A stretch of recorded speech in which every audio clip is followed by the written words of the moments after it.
Bienvenidos, queridos amigos, a Inimaginable. Nuevamente nos juntamos a estudiar la palabra de Dios que nos ha estado enseñando hermosos principios para que tú y yo podamos gozar de una vida maravillosa. Inclinemos el rostro para orar. Querido Señor, en este momento cuando nos juntamos a abrir las Sagradas Escrituras, venimos ante tu presencia para alabar y exaltar tu nombre, Señor querido, porque sabemos que tú eres un Dios maravilloso, un Padre tan bondadoso, paciente, que nos guía de la mano, Señor, en este camino de la vida que a veces se hace tan difícil. Pero te damos gracias, Padre, porque a través de tu palabra nos has dejado principios maravillosos para poder vivir una vida que realmente vale la pena vivir. Y al descubrir uno nuevo, ahora pedimos que tu Espíritu Santo sea el que nos enseñe, que Él nos guíe, que mantenga nuestra mente atenta, que nos abra el corazón y nos dé el deseo de aprender y de practicar aquellas cosas que nos enseñas. Gracias, Señor, en el nombre de Jesús. Amén.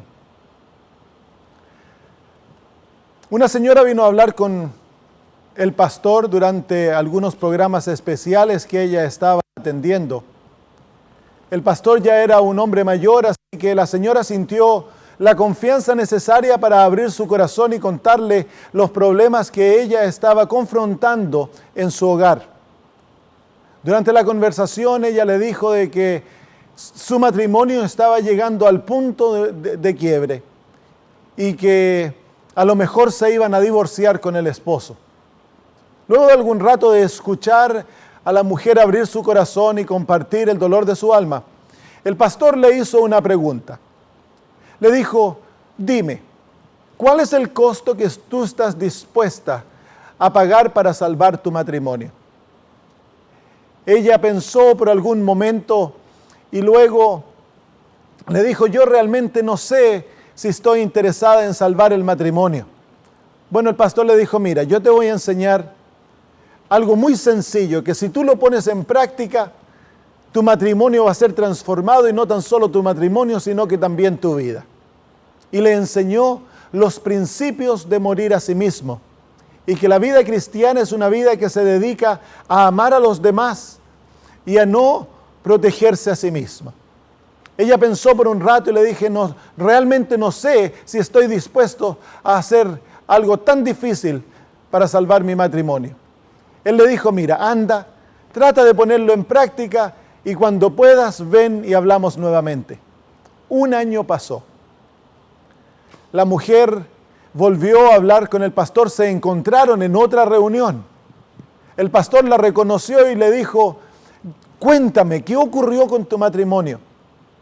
Bueno, se fueron a una salita a conversar solos y ella le dice, pastor, los principios que tú me enseñaste revolucionaron mi vida y también mi matrimonio. Por algunos días luego de volver a casa, luché con los conceptos que me diste y luego los llevé en oración y tomé la decisión ante el Señor de entregarle toda mi vida, mi voluntad y vivir para servirle a Él y para amar a mi prójimo. Así que el prójimo que estaba más cerca mío era mi esposo. Y decidí que lo iba a amar incondicionalmente, sin recriminarlo y sin retaliar cuando él me hiciera mal. Y comencé a hacerlo. Por 3 meses dediqué mi vida a hacer feliz a mi esposo. Y transformó nuestra experiencia totalmente. Al final de 3 meses mi esposo estaba enamoradísimo de mí. Era como que nuevamente nos habíamos reencontrado. Nuestro matrimonio volvió a recobrar la hermosura que había tenido cuando recién estábamos casados. Nos volvimos verdaderamente felices. Y mi esposo un día me dijo, mira, yo he visto una transformación tan grande en ti que yo quiero volver a la iglesia. Así que él hizo la decisión y ahora está asistiendo a la iglesia conmigo. No podía ser más feliz. Todo marchó bien hasta que 9 meses más tarde, la pequeña baby que había nacido, yo la dejé cuidando por mi suegra. Ella se acostó a dormir sin darse cuenta de que había dejado unas pastillas para dormir en el velador al lado de su cama. Cuando la bebé se despertó luego de haber dormido la siesta con la abuelita, Y la abuela, mientras dormía, la bebé tomó el envase de las pastillas para dormir y se los tomó todo y cayó inconsciente. Cuando la abuela despertó, la bebé no despertaba y eventualmente la llevaron al hospital. Y pastor, los doctores no pudieron hacer nada. Mi bebé murió. El pastor la miró en los ojos y le dijo, ¿y qué ocurrió entonces? ¿Cómo reaccionaste? Le dijo, por 3 días fueron los días más miserables de mi vida. Comencé a echarle la culpa a Dios, a preguntarme por qué, a recriminarlo. Venían la gente de la iglesia a consolarme y todo lo que hacía, la consolación era que yo que sintiera pena por mí misma. Y centré mis ojos en mí y los saqué de Jesús, quien hasta ese momento había sido mi seguridad y mi solaz. En el 3er día estaba orando, tratando de orar, tratando de alegar al Señor por qué. Y el Señor, a través de la oscuridad, me habló en mi mente y me hizo una pregunta. ¿No te acuerdas que hace unos meses atrás hicimos un convenio en el cual tú me entregabas tu vida y tú me dejarías hacer lo que yo veo que es mejor para ti, que tú siempre lo tomarás como viniendo de mi mano y por lo tanto una bendición? En ese momento desperté, me di cuenta de la realidad y le dije, Señor, perdóname, confesé mi falta, me entregué nuevamente a Él y reaseguré el pacto que había hecho luego de que nos encontramos la primera vez. Mi situación cambió inmediatamente. El deseo de sentir pena por mí mismo abandonó y cuando los miembros de iglesia venían a consolarme, yo les pedía que por favor oraran para que el Señor me mantuviera firme a mi propósito de entregarme totalmente a Él, para amarle a Él y servir a otros. Mi experiencia cambió. En un par de días estaba nuevamente gozosa a pesar del dolor que tenía en mi alma por la pérdida de mi hija. Tenía una paz abundante y tenía seguridad en Cristo que todo estaba bien y que yo me reencontraría con mi pequeña. Luego de unos meses, una compañera de mi trabajo se acercó y me dijo, yo quiero conocer a tu Dios. Y yo le dije, sí, dime, ¿qué es lo que deseas saber? Y ella le dijo, fíjate que te he estado mirando, observando desde que tú perdiste a tu hija. Y si el Dios que tú sirves es capaz de sostenerte de la manera que Él te ha sostenido y de darte la paz, el gozo y la tranquilidad que has tenido, yo deseo tener ese Dios, quiero ir contigo a la iglesia. Y ella le dijo, sí, pero es que nosotros vamos a la iglesia el sábado. A mí no me importa qué día tú vas a la iglesia, yo quiero conocer a tu Dios. Algunas semanas más tarde, mis propios suegros se acercaron a mí y me dijeron, tu experiencia al perder tu hija nos ha cambiado la vida. Nosotros éramos adventistas. Hace muchos años abandonamos la iglesia, nunca te dijimos nada. Pero al ver la realidad del Dios que tú sirves en tu vida, hemos hecho la decisión con mi esposa que nos vamos a rebautizar, volver al Señor. Esta mujer descubrió el verdadero secreto de la vida. El secreto de la vida se encuentra no en servirse a sí mismo, sino que dedicar nuestra vida para amar a Dios y al semejante y servir a otros alrededor nuestro. No importa lo que esté ocurriendo en nuestras circunstancias, Dios ha prometido que si nosotros nos sometemos a Él, Él nos sostendrá en todas las circunstancias que la vida nos traiga. Y tendremos paz, seguridad, gozo, a pesar de que haya dolor.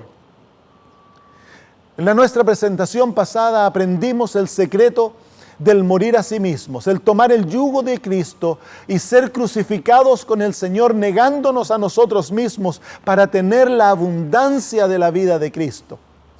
Hoy me gustaría que estudiáramos en forma práctica cómo hacer de esta experiencia una realidad y me gustaría que respondiéramos algunas preguntas. Aquella pregunta entonces vamos a hacerlo para entender la experiencia y lo primero es, ¿qué es el yo? Cuando hablamos de morir al yo, ¿qué nos estamos refiriendo? ¿Qué significa el morir al yo? ¿Qué es el yo? Bueno, el apóstol Pablo en Romanos capítulo 8, versículo 5, nos dice, porque los que viven conforme a la carne de las cosas que son de la carne se ocupan, mas los que conforme al Espíritu de las cosas del Espíritu.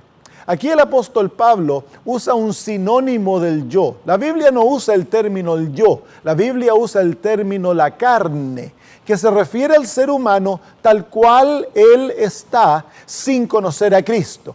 Y de acuerdo a las Escrituras, en la carne es donde mora el pecado, en nuestra naturaleza, nuestro ser. Otro término para referirse al yo es Efesios capítulo 4 y versículo 22, que dejéis cuanto a la pasada manera de vivir el viejo hombre que está viciado conforme a los deseos de error. Así que el otro término que usa las Escrituras para referirse a la persona natural es el viejo hombre. ¿Qué es el yo? El yo eres tú. Es tu persona sin Cristo, con todas las cosas buenas y malas que tú has recibido como herencia de tus padres y también tú has desarrollado en tu crecimiento y en tu vida. Es tu persona. Cuando hablamos nosotros de morir al yo, estamos hablando de una entrega completa de quien tú eres, de quien yo soy. Esta no es una muerte física, esta es una entrega, un abandono de nosotros al Señor. Es un compromiso para servir a Cristo, no importa lo que ocurra, sin considerar nuestras ventajas o desventajas. En otras palabras, abandonamos el principio principal del pecado, que es el egocentrismo, el ponerse nosotros antes que Dios y los demás. Aquí se encuentra la libertad de la vida. No hay vida más hermosa que aquella vida que se entrega para el bien de los demás. Hay una vida que se recordará aún después de la muerte. Entonces, ¿por qué debemos morir al yo? ¿Por qué es necesario que el yo muera? ¿No puede ser reparado, cambiado? Bueno, veamos lo que dice las Sagradas Escrituras. En el libro de Romanos capítulo 8, versículos 7 al 8, el apóstol dice, por cuanto la intención de la carne es enemistad contra Dios, porque no se sujeta a la ley de Dios ni tampoco puede. Así que los que están en la carne no pueden agradar a Dios. ¿Por qué es entonces que nosotros debemos morir a nosotros mismos? Porque el hombre natural es un enemigo de Dios. El hombre natural, la mujer natural, no puede obedecer la ley de Dios y no puede agradar a Dios. Si el hombre natural entra a la iglesia o a la vida cristiana, va a tratar de adaptar la vida cristiana a sus propios deseos en vez de dejar que el Espíritu Santo lo transforme a él para llegar a ser un verdadero cristiano. Porque el yo es un rebelde, odia a Dios, no desea tener nada con Dios y es un enemigo de la ley de Dios. Yo veo muchos cristianos que guardan la ley o lo que Dios ordena que hagamos de esta manera. Dice, oh sí, el Señor eso es lo que dice, pero de seguro que el Señor no se preocupa si uno hace tan solo un poquitito. Bueno, el Dios no desea que tomemos alcohol, pero un poquitito, ¿a quién le va a hacer mal? Dios no se va a disgustar si tomamos un poquitito.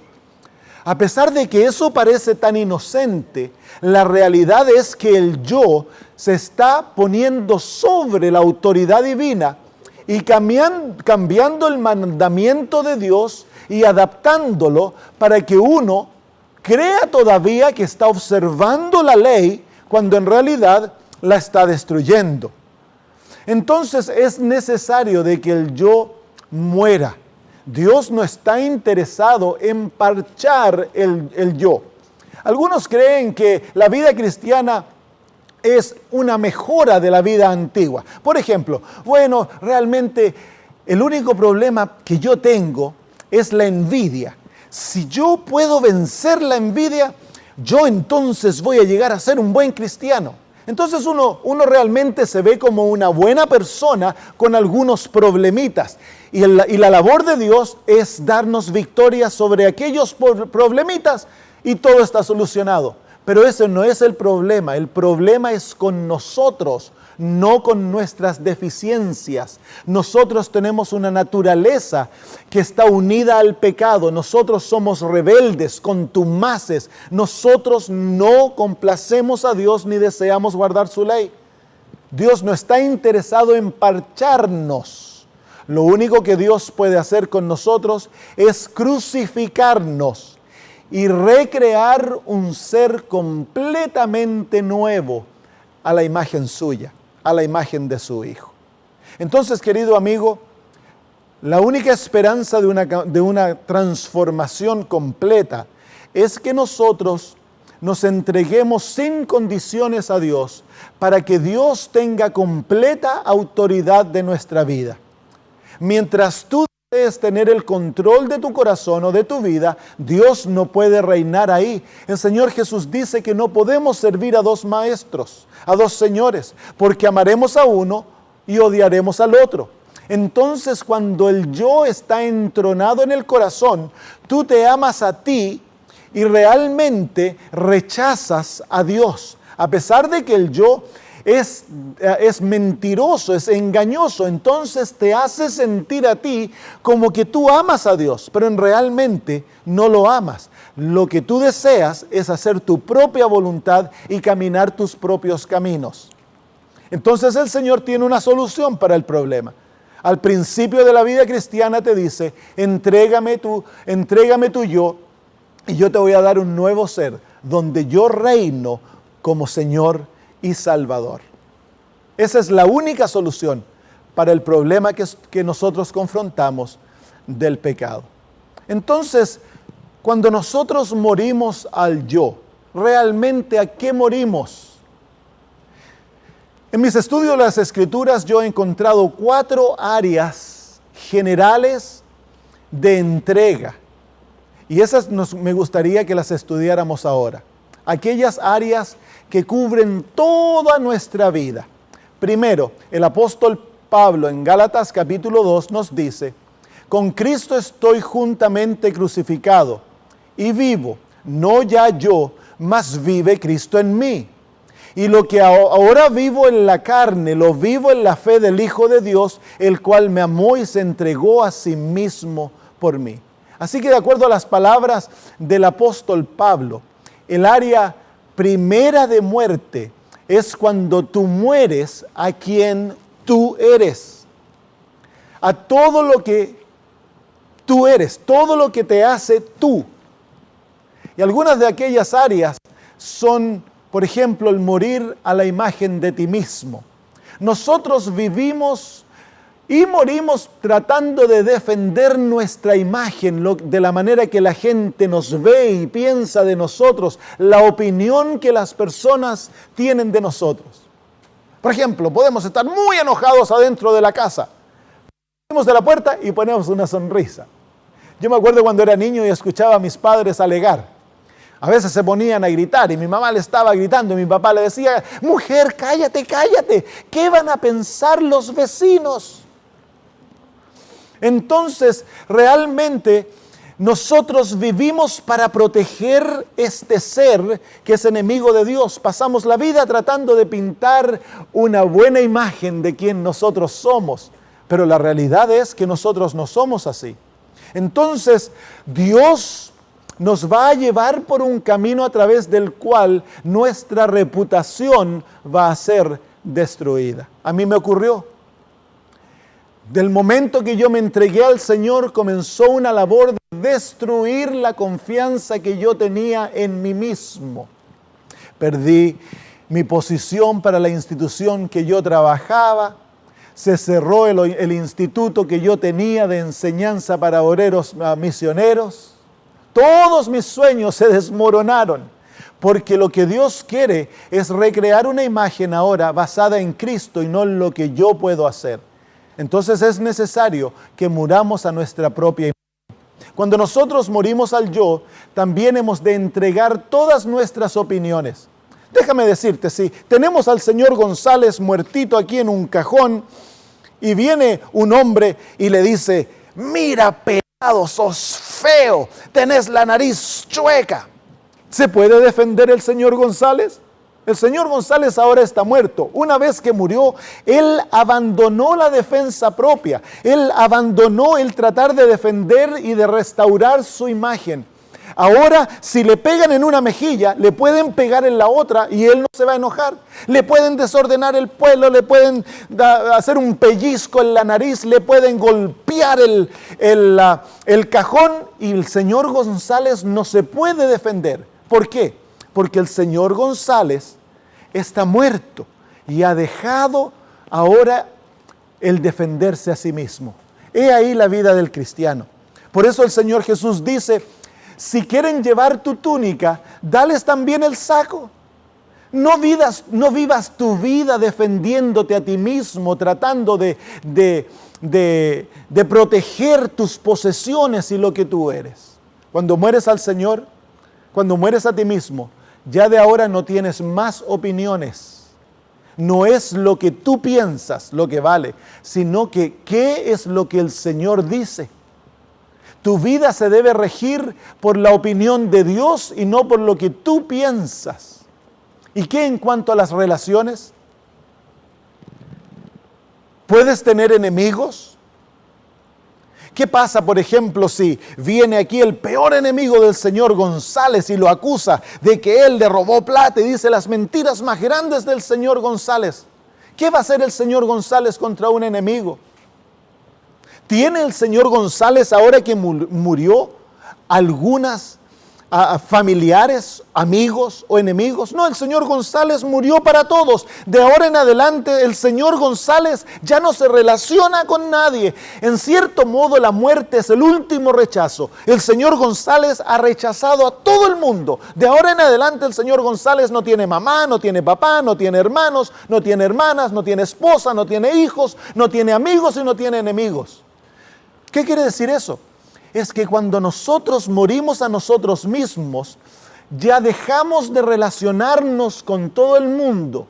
De ahora en adelante será Jesús el que se relaciona con aquellas personas. Si tus padres te dañaron cuando eras pequeño o pequeña y tú no les hablas, eso va a cambiar, porque Jesús dice que debemos amar a nuestros enemigos. Y el apóstol Pablo dice que desde ahora nos relacionamos con todos en el Espíritu. Ya no nos relacionamos en la carne. Entonces, de ahora en adelante, si tú tienes enemigos, gente que ha hablado mal de ti, tú no vas a ir a tratar de pegarles o de corregirlos.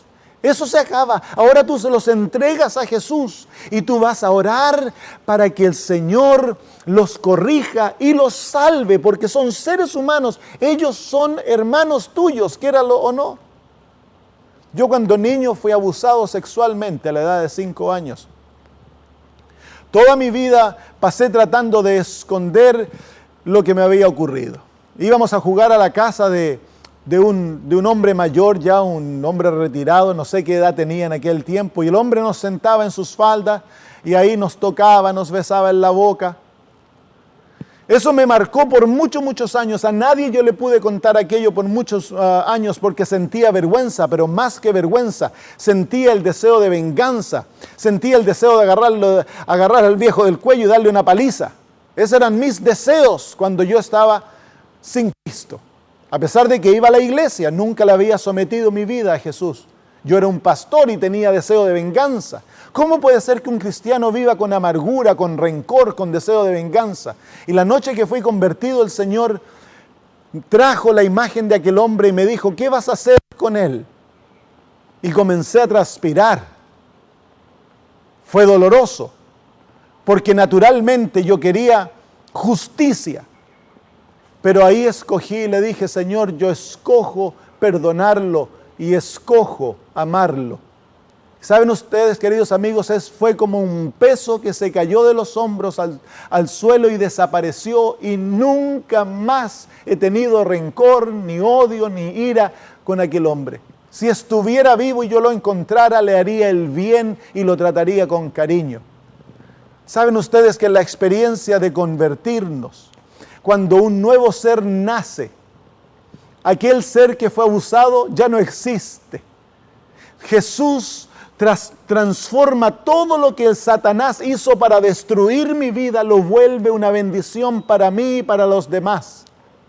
A través de esta experiencia yo entiendo en mi carne lo que significa ser abusado. Por lo tanto, ha llegado a ser una bendición para mí porque yo puedo ser compasivo con aquellos que son abusados y no tienen a Jesús. Yo puedo ayudarles, yo puedo aconsejarlos y puedo guiarlos a la solución para su problema. Todo lo que Satanás ha hecho para destruirte, Dios lo va a volver para tu bien si tú confías en Él. Así que una vez que morimos ya se acaban los enemigos. Ahora vamos a amar a todos. El Señor Jesús dijo, amad a vuestros enemigos. El apóstol Pablo dice que debemos vivir en amor. Y de acuerdo a nuestra capacidad, dice el apóstol Pablo, debemos estar en paz con todos. Así que, querido amigo, de ahora, al morir al yo, también mueres a todas tus posesiones. Todo lo que tú posees, por lo cual tú has luchado para tratar de acumularlo y tener un sentimiento de valor y que estás seguro para el futuro, ahora se lo pones a los pies de Dios y le dices, Señor, esto es tuyo, no es mío, porque yo no vivo. Jesús llega a ser el verdadero dueño de todo y Él es el dueño legal porque todo le pertenece a Cristo y tú te vuelves el mayordomo. Tu casa, tu auto, dinero en el banco si lo tienes, lo poquito o lo mucho ya no es tuyo, ahora le pertenece a Jesús. El Señor te llamará, si ve así, a que regales algunas o todas de tus posesiones. El Señor nos llamó a vender nuestra casa y ponerla en la obra. Lo hicimos, si la casa era de Él, no es nuestra. Una vez que nosotros morimos, el señor González no tiene ninguna posesión, Él murió. Muchas veces el Señor me ha llamado a dar mis autos y regalárselo a gente que no tiene o que está pasando por problemas. Cuando tengo dinero, el Señor me invita y me dice que tengo que ir a ayudar a otras personas. Porque nada de lo mío es mío, en realidad todo es del Señor. ¿Saben ustedes que no hay vida más libre que vivir una vida en la cual tú no tienes posesión de nada? Si te lo roban, que te lo roben, el Señor ha decidido dárselo a alguien. Ellos darán cuenta a Dios por lo que hicieron por aquello.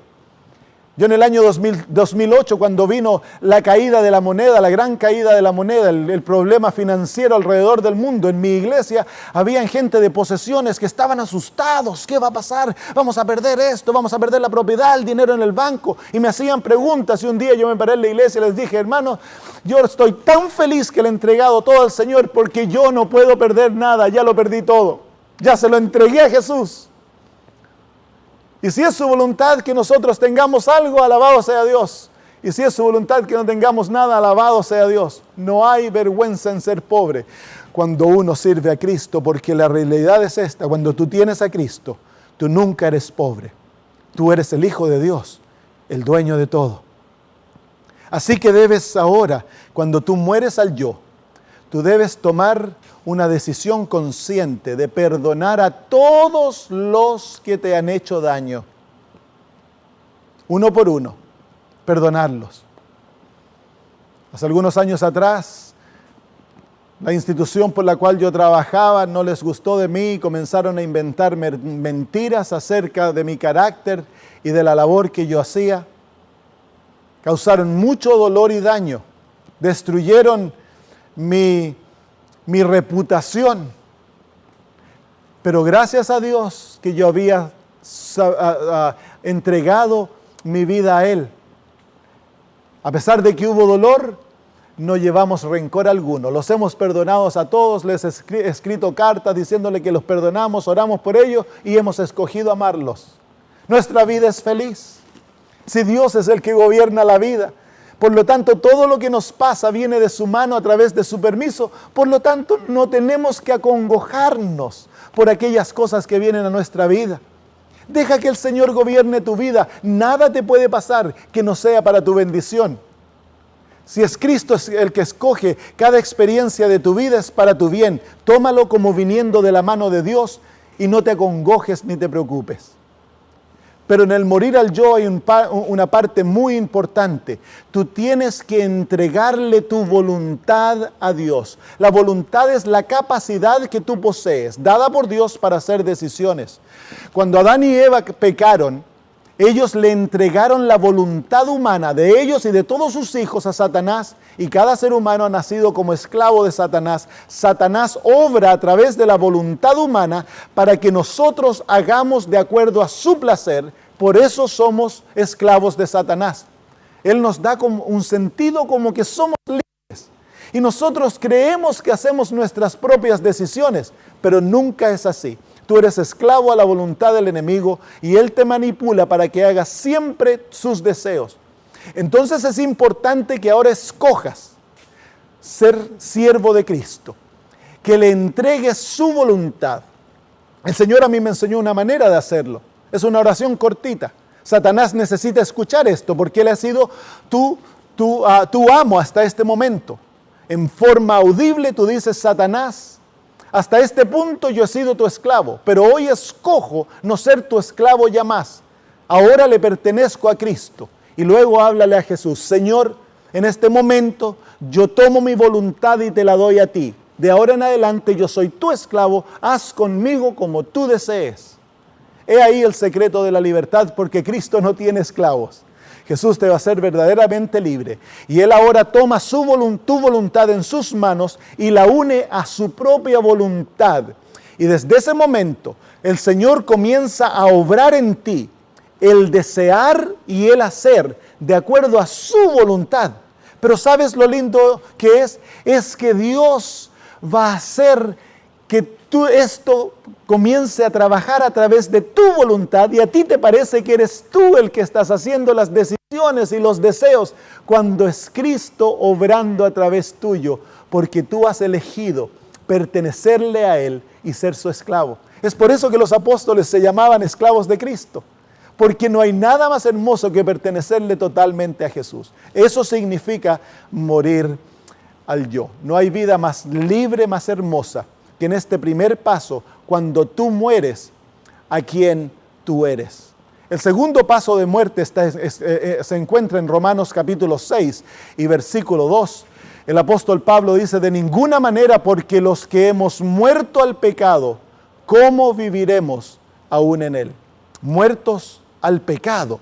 Esa es la segunda área de muerte, cuando nosotros morimos al principio que nos ha mantenido esclavos y que nos ha llevado a rebelarnos a Cristo y que nos ha llevado a quebrar la ley de Dios y llegar a ser culpables.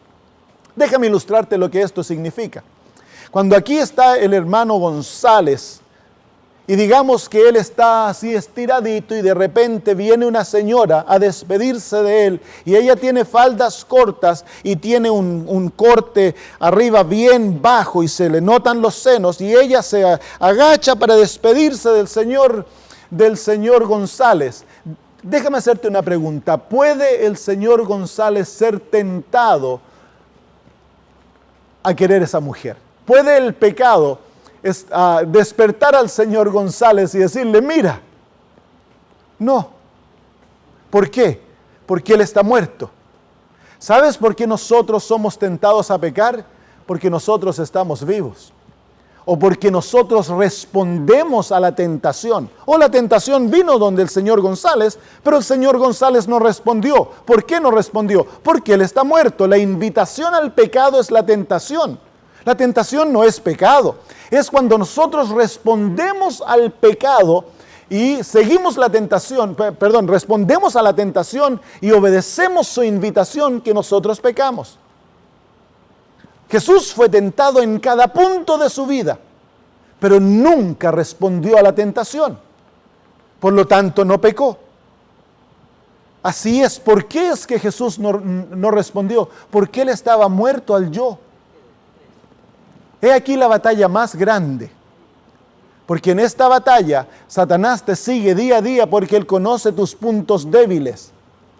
Pero el secreto es hacerse el muerto. ¿Tú has visto cuando un gato agarra un ratoncito y comienza a jugar con él antes que comérselo? El ratón trata de escaparse, trata de irse, pero ya cuando el ratoncito no puede más, la última artimaña que el ratón hace para escaparse del gato es que el ratón juega a estar muerto. Él va, incluso para de respirar y para de latir su corazón, realmente se hace el muerto. Y viene el gato, lo queda mirando, le da un palmazo, le da otro palmazo y el cuerpo del ratón va para allá, no se mueve. El gato va, lo mira y después de un rato el gato pierde el interés y se va. El momento que se va el ratoncito, ¡ping!, se escapa. Por eso el apóstol Pablo dice que nosotros debemos considerarnos muertos. Mira lo que dice en Romanos 6, 11 al 12. Así también vosotros consideraos muertos al pecado, pero vivos para Dios en Cristo Jesús, Señor nuestro. No reine pues el pecado en vuestro cuerpo mortal, de modo que le obedezcáis sus apetitos, ni tampoco presentéis vuestros miembros al pecado como instrumentos de iniquidad, sino presentaos a vosotros mismos a Dios como vivos de entre los muertos, y vuestros miembros a Dios como instrumentos de la justicia. El pecado no se enseñoreará de vosotros, pues no estáis bajo la ley, sino bajo la gracia. ¿Te notas que ahora el pecado ya el control sobre nosotros? Ahora nosotros somos los que escogemos si le servimos o no le servimos. Antes de ser convertidos, era el pecado el que se enseñoreaba de nosotros y nosotros realmente no teníamos opción. Pero ahora que somos libres, el pecado está bajo nuestra autoridad y nosotros podemos escoger presentar nuestros miembros para servirle o presentar nuestros miembros a Dios. Mi opción ha sido hecha. Yo le he dado todos mis miembros a Dios para que Él haga conmigo como Él desea. He escogido ser esclavo y es la libertad más hermosa. Y luego el apóstol dice, pero gracias a Dios que aunque erais esclavos del pecado, habéis obedecido de corazón aquella forma de doctrina que os transmitieron, y libertados del pecado, vinisteis a ser siervos de la justicia. ¿Se fijan la transición que ha ocurrido? Éramos esclavos del pecado, pero ahora nos hacemos siervos de la justicia. En otras palabras, llegamos a ser esclavos de la justicia. Y entonces, de acuerdo a lo que el apóstol nos enseña, ya no servimos al pecado. Una vez que morimos al pecado, somos libres de su dominio, y ahora que somos siervos de la justicia, va a emanar de nosotros santidad y no pecado. Así como cuando éramos siervos del pecado era natural para nosotros llevar los frutos de la carne, que son todos los pecados que Pablo habla en la carta de Gálatas. Tanta inmundicia, maldad que era normal para nosotros hacer. Pero ahora que a través de la muerte al pecado somos libres de su dominio y nos volvemos siervos de la justicia, de acuerdo a las palabras del apóstol, tú y yo vamos a producir los frutos del Espíritu, el carácter de Cristo, y vamos a producir santidad. Eso es el fruto de la muerte al yo. Es maravilloso. En Gálatas capítulo 6, versículo 14, el apóstol nos muestra la tercera área de muerte. Él dice, pero lejos esté de mí gloriarme, sino en la cruz de nuestro Señor Jesucristo, por quien el mundo ha sido crucificado para mí y yo para el mundo. Entonces la tercera área de muerte, me equivoqué en el número aquí, la tercera área de muerte es que tú mueres al mundo. ¿Qué es esto del mundo? Bueno, el apóstol Juan nos explica un poquito cuál es el principio que gobierna el mundo. Dice, porque nada de lo que hay en el mundo, y ahora nos habla del mundo, los deseos de la carne, los deseos de los ojos y la vanagloria de la vida, proviene del Padre, sino del mundo. ¿Qué es el mundo? Bueno, el mundo son los principios que se manifiestan del gobierno de Satanás en la vida de los seres humanos. El apóstol Santiago dice, adúlteros, ¿no sabéis que la amistad del mundo es enemistad contra Dios? Cualquiera pues que quiera ser amigo del mundo se constituye en enemigo de Dios. Así que, ¿cuáles son los principios que gobiernan al mundo? Son la moda, el entretenimiento, las pasiones o apetitos y una mentalidad de rebelión contra Dios. Nosotros, como hijos de Dios, morimos a aquello. En otras palabras, ya un verdadero cristiano no se va a gobernar por las modas del mundo.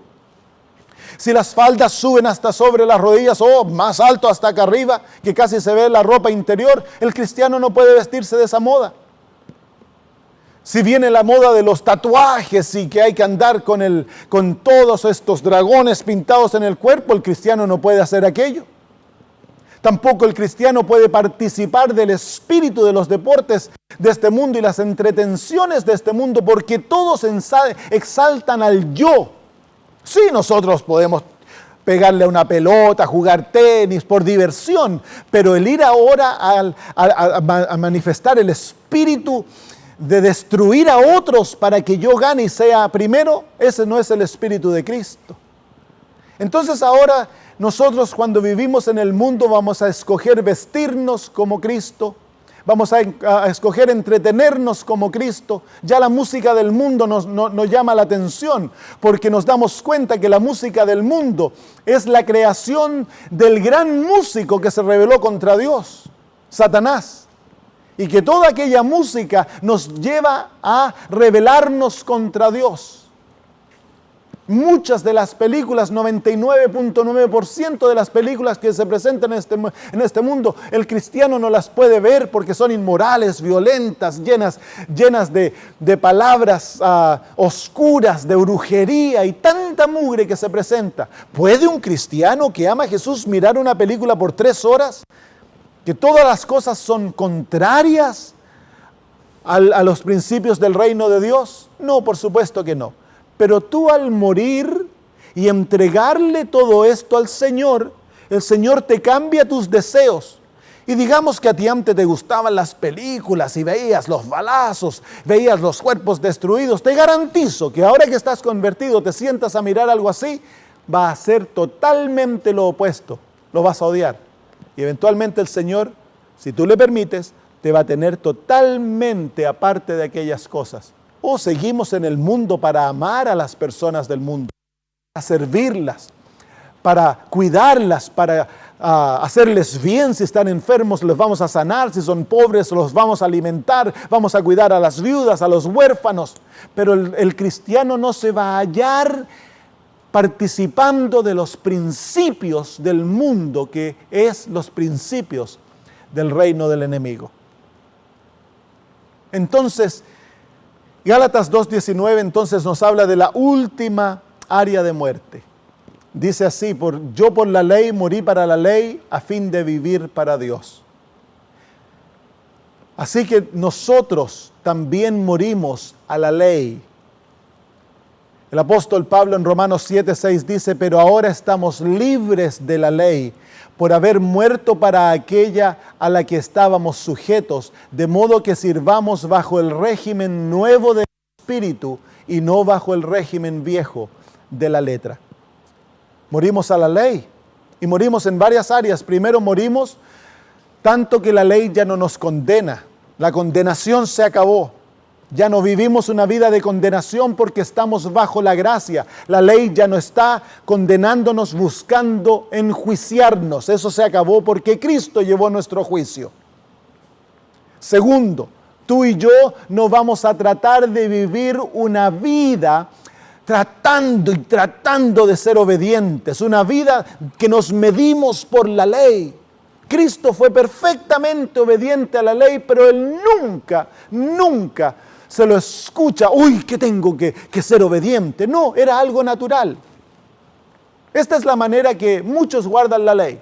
Van caminando por la calle y viene una niña con las faldas cortas y él dice: uy, no tengo que mirar porque yo soy cristiano, tengo que guardar el 7º mandamiento, no tengo que mirar, y pasa la niña y la seguimos mirando. Pero luego nos creemos: uy, yo guardé la ley porque realmente no la miré.